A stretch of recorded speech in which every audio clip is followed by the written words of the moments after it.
Hello friends, it is another day with Desmond. Thank you all for tuning into my YouTube channel.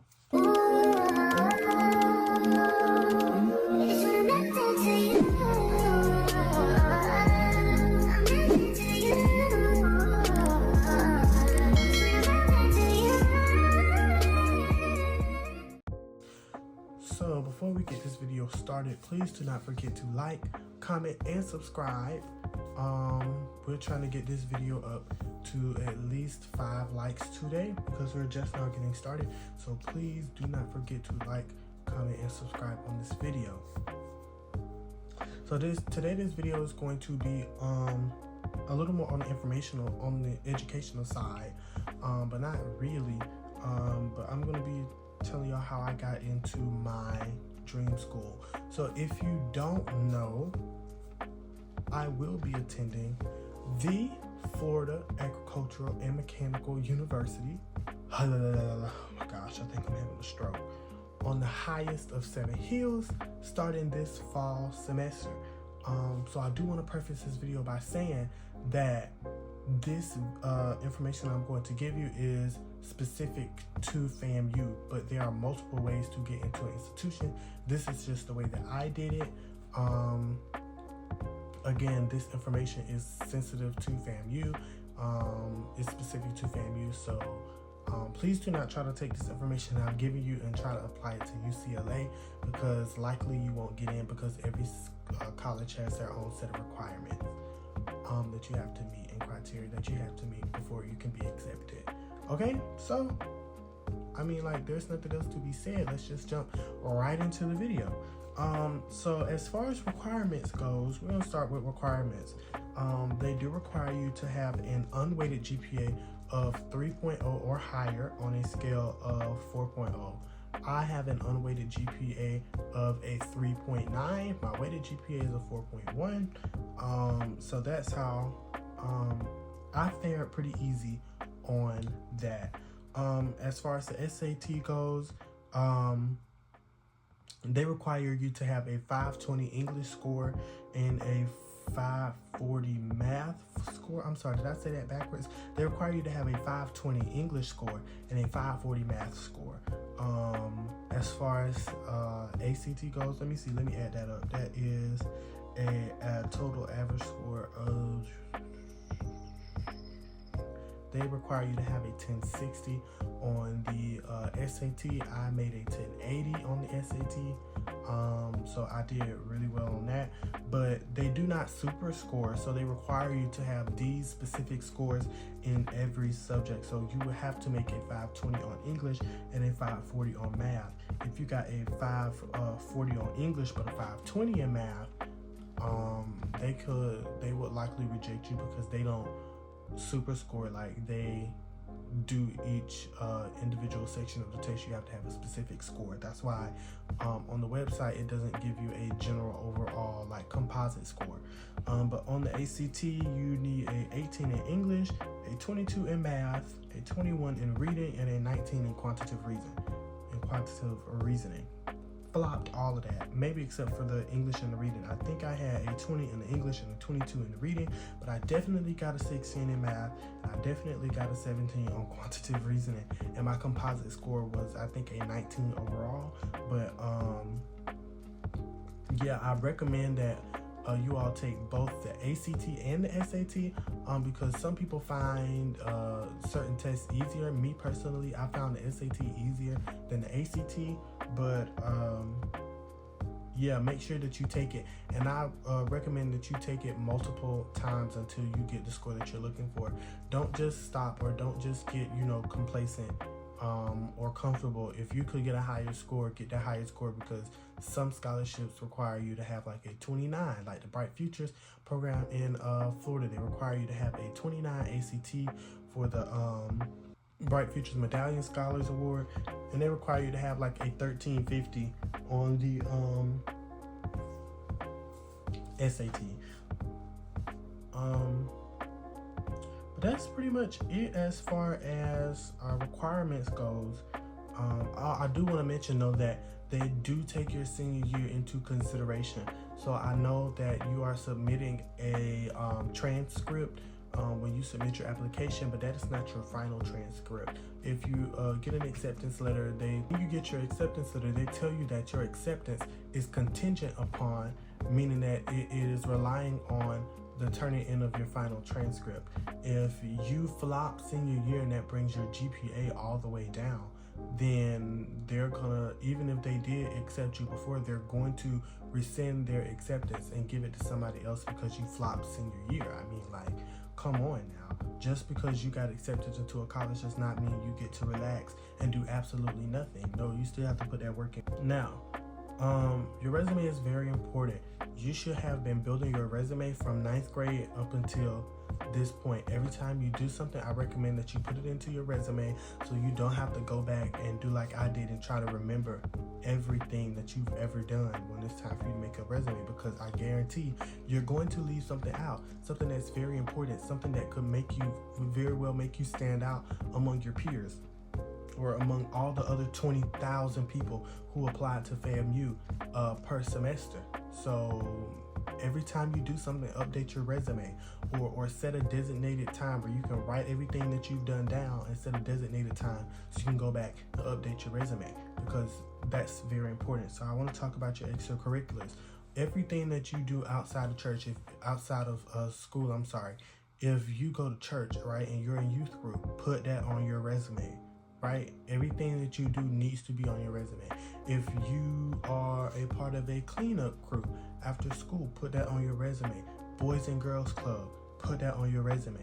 They need to see that you are a very active person in your community, because 20,000 other people applied to FAMU, right? But they could only accept 1,600 new applicants, and this does include transfer students. So you need to make sure that out of the 20,000, you're one of the 1,600 that really stood out to them. Everything that you do, again, needs to go on your resume. Sports, if you're an athlete, I do recommend that you play more than one sport, and this is just so that you stay conditioned, and you can also put that on your resume. I know I don't play sports. I never have played sports. I do know that a lot of football players, they run track in their off season to keep them conditioned, but they also use that to put that on their resume when they're applying for colleges, to let them know that, hey, I'm not just a one-trick pony. I can do this, and this. But please remember to keep your grades in line. Because before you are a student athlete, you are a student. Your academics has got to come first.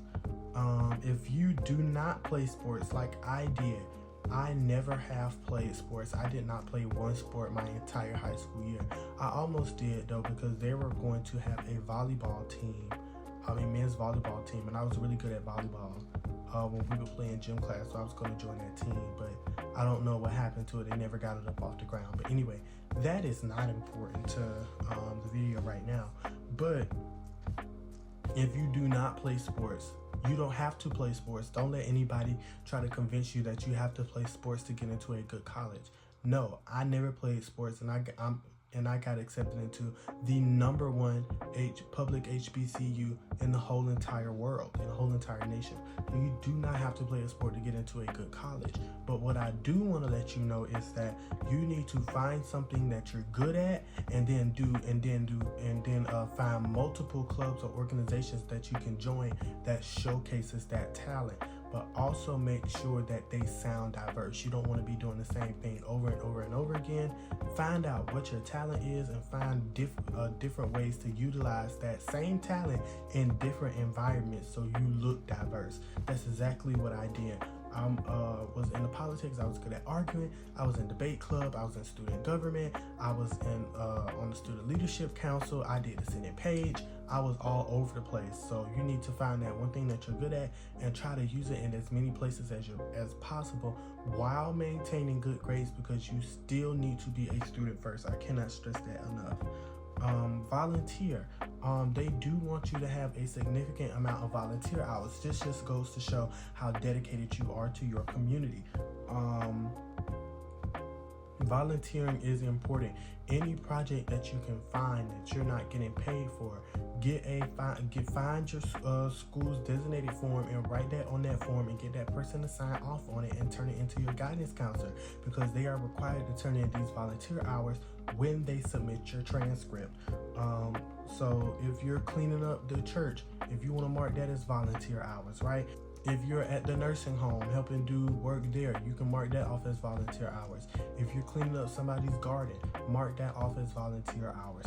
Any activity that you do that is helping someone that you're not getting paid for, write that down as volunteer hours, because baby, I promise you, baby, like, you're going to need those volunteer hours to make you stand out, to show that you are a dedicated person willing to help the community. That's what that's what colleges like FAMU are looking for. People who are going to use their opportunities to help other people and not just use it for their own benefit. But you are using this to your own benefit because you're going to write down those volunteer hours. Okay, so this is something that I found really, really important, and this is why I always say, know what you want to do before you go to college. It's okay, I guess, to be one of those people who has an undecided major. I don't know, but know what you want to do before you go to college, and I'm going to tell you why. This is the next part that we're going to go into. You need to find a career-based job or activity. So you need to know what you want to do before you get to college, so you know what job, so you can find a job or career-based activity / job. Me personally, I know I was into criminal law and criminal defense law, so over the summer I got a job working at the state attorney's office as a legal assistant, and I still work there. So and that stood out to them, and I put that on my resume that I work at the state attorney's office as a legal assistant part-time when I'm not in school, because this is based on my career. That shows them that I have made up in my mind what I'm going to do, and I'm determined to get there. That's why it is so important to have a job-based career or activity, or a career-based job or activity. I don't know why I can't get my words together today. I don't know what's going on to me. I've been mixing up words all day, not just since I've been on camera, but a career-based job or activity is important. If you're in nursing, go down to the nursing home, try to get a job down there, even if it's just answering the phones at the front desk. You need to be there on those people's job, building a reputation for yourself, because not only would that get you into a university, but when you're looking for a job later, they're going to remember you and say, oh my God, you used to answer the phone for us, and now you have a nursing license, and we need nurses. Nurses are needed everywhere. If you want to be an orthodontist, go to a dentist's office, sit there and answer their phones and be a receptionist when you're not in school, to let them know that you are committed and dedicated to becoming this orthodontist, and this is why I should be accepted into your program. But if you cannot find a career-based job or activity, a regular job is just fine. At one point, for a long time, I was working 2 jobs for about 6 months, and I put that on my resume, but I was still maintaining good grades. It's important to show that you're an independent person and that you're not going to be dependent when you get there, because when you get to college, you're going to be all on your own. There's going to be no mom, no dad, no older sister, no younger brother. Like, it's going to be just you. You're going to have to provide for yourself. And having this job before you get to college lets them know that he or she is already used to being dependent. Like, they're already used to working for their own, and they know how to survive by working on their own for themselves. But yeah, that's pretty much it for the job part. Dual enrollment. I was a dual enrollment student. So technically I will not be going to when I start FAMU in the fall, I won't start as a first-time freshman. I will actually be starting as a first-time junior, because I will be graduating high school with my AA degree through the dual enrollment program. If you do not know what dual enrollment is basically when you are admitted and enrolled to a community college and or university while you are still in high school. So I did dual enrollment and I took college classes online, and I received an AA degree, which means I obtained all 60 of my credits needed to achieve an Associates of Arts degree, which would then put me as a first-time junior when I go to university. So I definitely do recommend dual enrollment. I don't know, I can't talk about AP or IB courses because those were not available at my school, so I've never taken one. But I do encourage dual enrollment if you can get into. If it's too much for you to handle, don't do it, because not only would it boost your GPA, but if you fail those classes, it's going to bring your GPA down even quicker. So if it's too difficult or too overwhelming for you, please just leave it alone, because it's gonna do more harm to you than good if you can't manage to pass those classes. So I definitely do encourage doing dual enrollment, and I do recommend to start dual enrollment as early as possible. Please do not wait until your junior year to start dual enrollment. If you can start as a freshman, start as a freshman. Even if you only take 2 classes. I think I took 2 classes fall semester, and I took 1 class spring semester. I took ENC 1101 and student success in the fall semester, and I took ENC 1102 in the spring semester of my 9th grade year, and I built upon that. Sometimes doing dual enrollment, if you want to achieve that AA degree, I've done school in the summertime every single year up until this point. I've done school in the summer every single year from 9th grade up until this very point now. I did school in the summer my last summer as a high school junior, or my last summer in high school. I spent that doing school, but also all of my classes were online with the exception of ENC 1101 and ENC 1102, because our teacher was actually on my high school campus, so we just met there 3 times a week and we did class there. But yeah, dual enrollment is it was very resourceful, and dual enrollment was actually very helpful to me and my family, because the school board paid for me to go to community college essentially for free. I had to pay nothing out of pocket for my tuition, nothing out of pocket for my books, nothing out of pocket for transportation, none of that. All of that was covered by the school. I want to talk about a very important part of this process next: social media. You need to have a professional page, and when I say a professional page, it needs to have your first and last name on there, something that they can easily look you up by, because they're definitely going to do that when they're determining whether to admit you or not. And when on that professional page, you need to have headshots, you need to have nice pictures of yourself, you need to have some kind of motivational quotes, some pictures of you doing activities, pictures of you on your extracurriculars, everything that we had talked about before this point. You need to have pictures of yourself doing that on there, because they're going to be looking at that, and if they don't see that on there, they're gonna really be wondering, well, what are they doing? Like who is this guy that applied here? Like, and why do they want to come here? Like, they don't do anything. Like, they just sit around at home all day. That's what they're going to be thinking. So on your professional page, you need to have all of that stuff lined up in order. Make yourself look really professional. Make yourself look really good on there, because those people are going to be watching. If you want to have a non-professional spam page, that's fine. Even I have one.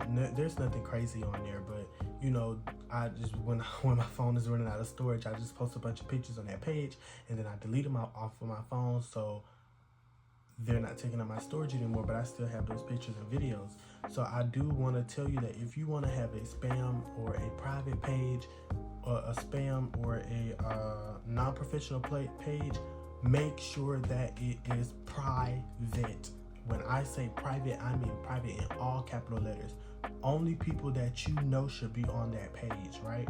So, if they're coming and they search you up and they find this page of you, and you got a bottle all on your head, and you're twerking upside down, and you're doing all kinds of stupid stuff, like, don't make yourself look stupid in front of these people, because you are counting on yourself to make yourself look good. if that makes sense. Like, you want to make your own self look good. So don't do anything that would tarnish your image as far as on that non-professional page either.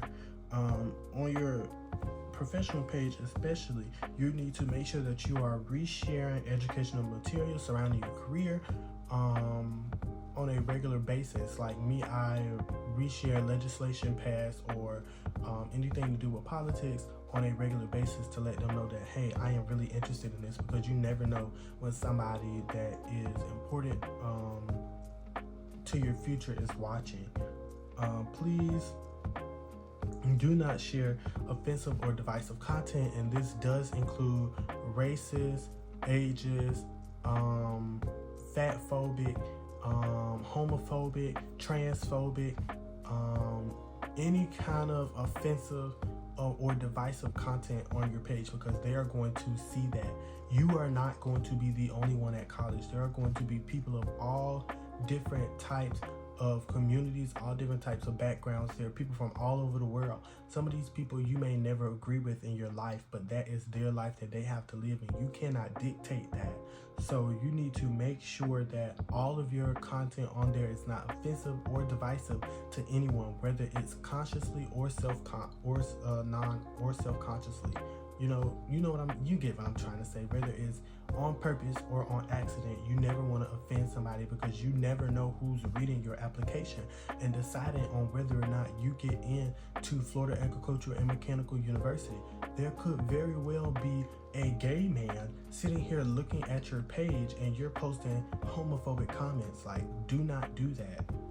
No matter how bad you may not like or disagree with something, that just because you disagree with something doesn't mean you're right, because there are 7 billion other people on this planet who walk different lives, or who walk different walks of life than you, and you cannot dictate or control what they do.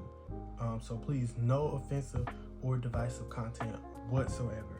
No nude, lewd, or obscene images or videos of yourself or anyone else. Nobody wants to see you naked. Y'all remember that girl who was posting those pictures on Instagram when she got her degree up on that statue and she was naked? She got her degree snatched from her, because why would you do that? Like, you are ambassadors of not only your city, but you are trying to be a future ambassador of Florida Agricultural and Mechanical University, and you need to make sure that you are representing yourself accordingly. Nobody wants to see your boobies. Nobody wants to see your cooter. Nobody wants to see your Peter Whacker. Nobody wants to see your behind. Like, please cover your body up and dress in a professional manner. This one should go out saying no illegal drugs, alcohol, gang activity, violence, or any other things of that sort. Men, I know, like, y'all think this whole like gang situation is cute, it's cool, whatever. Like, that's your prerogative. Whatever draws your attention is your prerogative. But please do not apply to these people's school and you got guns and weed and joints and all of that stuff, cocaine package, all kinds of sorts of drugs, and you got all of that packaged up and you putting all of that stuff on social media. You got beat up, you beating somebody else up, fight videos all over your page. You got this all on public social media for everybody in the world to see. Please do not apply to these people university, because they are going to laugh in your face and throw your application in the trash. Like, no, we are not. We are here to represent that university and the place where we come from. Please, please, please make yourself look professional. Ladies and gentlemen, I know y'all are freshmen and I know y'all are going to drink regardless, but do not put that on social media, because I don't care how grown you think you are. If you are not 21, it is a crime, baby, and you are going to get in trouble for that, because you know that you are not supposed to be drinking before you are of legal age. Also, please do not post marijuana on any of your platforms, because that is still an illegal drug. It has not been legalized for recreational use in the state of Florida. And these advisors, these admissions counselors, these admissions deciders are going to be looking at this kind of stuff. I cannot stress this enough. Everything you do, they are looking at. Please make sure that you are making the right decisions. And so finally we are reaching the end of this here video. I want to talk about the most important thing that really got me into FAMU, and that is the FAMU Trio Educational Talent Search Program, of which I have been a member of since I was in the 9th grade. So if you don't know, TRIO is a governmental program that was established in 1964 after the Civil Rights Equal Opportunities Act to make sure that lower income students and first generation college students have the resources that they need to start college. Now they start serving kids as early as 6th grade. So parents, if you are watching this video and if you have a child that is getting ready to start in 6th grade, or you have a child in grade 6 through 11, please make sure that you enroll them into your local TRIO program. Call your school and see if they do have any connections to TRIO. And TRIO is just not educational talent search, which FAMU has, but it is also upward bound math and science, student support services, EOC, all kinds of different programs to represent different types of people. So if you have a local university in your area, if you have a local college in your area, please call them and try to inquire upon what TRIO programs they have to offer, because I can really say that it has been a blessing to me. You get to meet with counselors. I had my personal counselors were Miss Bethany Rackley and Mr. Charlie Davis, and they were really a godsend. Like everything you could ever think to need for college, like they made sure I was supplied with. We have Saturday sessions once a month where we meet on FAMU campus and we discuss all types of different things, like how to level up in situations, how to be financially stable and plan accordingly to your lifestyle and accordingly to the money that you make, how to save your money, how to wisely spend your money. Like they really do go deep into finances because they want to make sure that we're well off. They post scholarships every month or every week. Every Monday we get scholarships, and yeah, all kinds of sorts of things. So they are trying to make sure that we are set up for the future. And this is what really got me into FAMU, because I am a first generation college student. Nobody in my family has attended college the way that I'm attending college, so I really didn't know what to do. But any questions that I have, I can just call my counselors and they are there to answer them, and they break them down so smooth. They have ACT and SAT boot camps, so I've been going to them because I am going to retake my ACT and SAT test, so I can try to score higher on them so I can get that Bright Future scholarship. College tours, we've been all over the place, all over the United States, touring colleges, trying to get a feel for what we like, because although it's run through FAMU, you are not required to go to FAMU. Actually, a few students in the program was actually denied from FAMU because FAMU is such a high demand school. But I specifically chose FAMU. I was the vice president of the Florida Educational, or not just Educational Talent Search, but the Florida TRIO Association all over the state of Florida. I was the vice president over the Student Government Association, so of course I put that on my transcript, and that's how I got in. But yeah, this is pretty much the end of the video. This is my iPad with all of my notes on it, and I wanted to make sure that y'all had all the information that y'all needed. So yeah, please make sure you follow me on my socials. I just changed my Instagram name, _Desmond with a 3 as the E. TikTok is _djnewbeginning, and X is _DJs or _djnewbeginning as well. So y'all, please make sure that you comment, like, subscribe on this video. Again, we're trying to get this video to 5 likes. Thank you so much for tuning into my channel, and I'll see you guys next time. You can trust in me. I can. You said I can trust in you.